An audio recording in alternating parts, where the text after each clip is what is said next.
इधर और गंगा बेचारी इंतजार करती हफ्ता महीना साल। इसी को तो कहते हैं जिसने गम में हंसना सीख लिया, जिसने गम में हंसना सीख लिया यकीनन उसने पीना भी सीख लिया, अन्यथा नहीं लेंगे। मैं कड़वी घूंट की बात कर रहा हूँ। जिसने गम में हंसना सीख लिया यकीनन उसने जीवन की कड़वी घूंट पीना सीख लिया, और जिसने इंतजार करना सीख लिया इस दुनिया में जीना भी सीख लिया, जीना भी सीख लिया।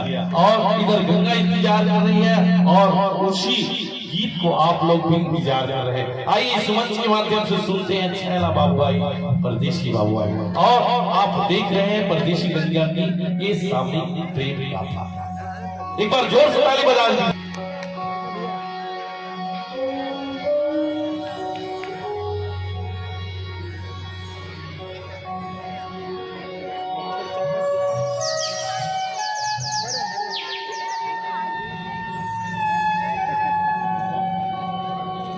सखी हम देखत है आजकल ते हम उदास उदास रहते काकरो रद्दा जो खतरता नहीं हम तन मन के बात सब जाना है ते हम उही छैला बाबू के रद्दा जो खतरता देख दे इसो के बड़े बड़े वो जरूर आए सिर तो हां जरूर आए।